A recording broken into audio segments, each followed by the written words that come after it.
Welcome to Mr. Horror, your source for spine-tingling, true creepy night drive horror stories.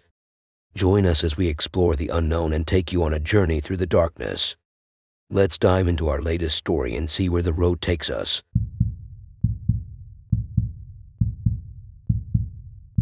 Armando had just left his family reunion and was driving home late at night through the deserted country roads that wend through the dense forest. The moon was hidden behind a thick layer of clouds, casting an eerie darkness across the land. As he drove, Armando couldn't shake the feeling of unease that had settled in his gut. It was as if he was being watched, and he couldn't shake the feeling that something was going to happen. Suddenly, his headlights illuminated a disturbing scene. A car was overturned on the side of the road, with its wheels spinning uselessly in the air. And lying beside it was a woman, her body crumpled on the ground. Armando pulled over to help, but as he approached, he saw two figures looming over the woman's body. They were dressed in ragged clothes, and their faces were obscured by the darkness. Armando could see the glint of metal in their hands, and he realized that they were robbing the woman. He tried to back away, but they had already spotted him. "Hey, you," one of them asked Armando with a sleepy voice and pointing the weapon at Armando. "What are you doing here?" "I was just trying to help," Armando replied, trying to keep his voice steady. The robbers advanced towards him, and Armando realized too late that he was in danger. They grabbed his arms and began to frisk him for money. When they found his wallet, they demanded more. Armando refused, and the robbers grew angry. They forced him into the car and took off down the road, driving deep into the forest.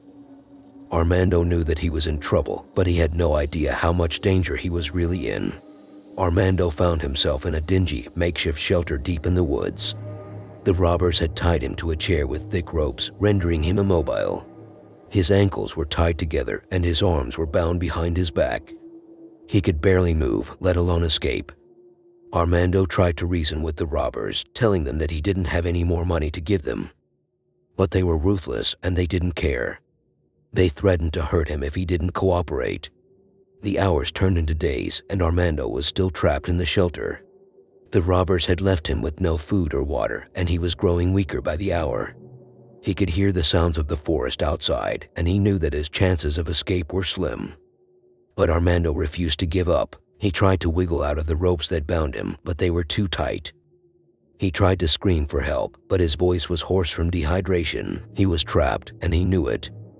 One night, as he lay in the shelter, Armando heard a noise outside. It was faint, but he could hear it. He strained his ears, trying to make out what it was. And then he heard it again, footsteps. He tried to call out, but his voice was weak. Suddenly, the door to the shelter burst open, and a beam of light illuminated the darkness. It was the police, who had been alerted by the woman whom Armando had tried to help. They had traced his car to the makeshift shelter in the woods, and they had come to rescue him. The robbers were caught, and Armando was freed.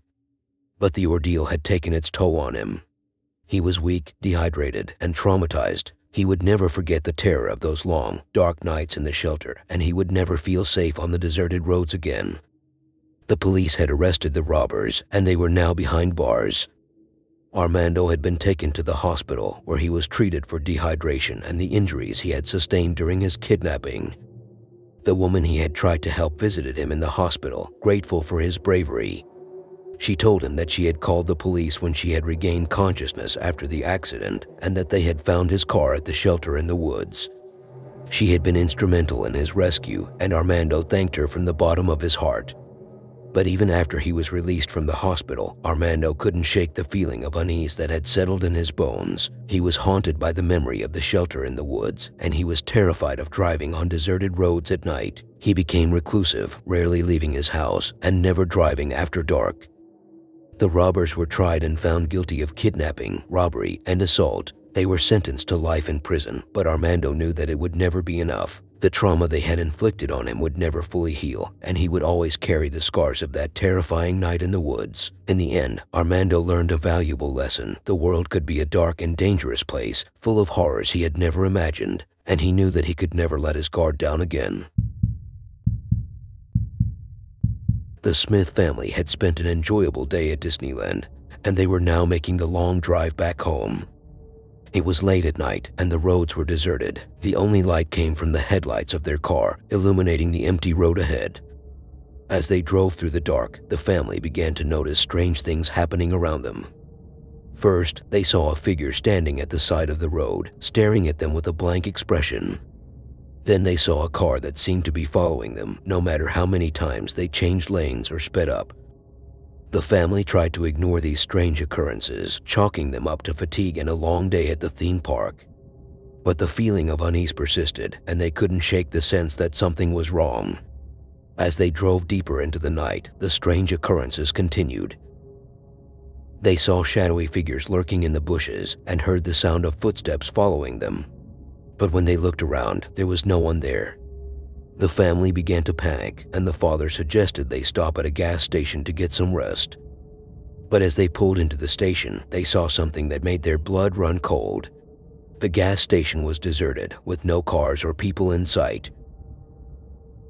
The pumps were old and rusted, and the only sound was the faint hum of the fluorescent lights overhead.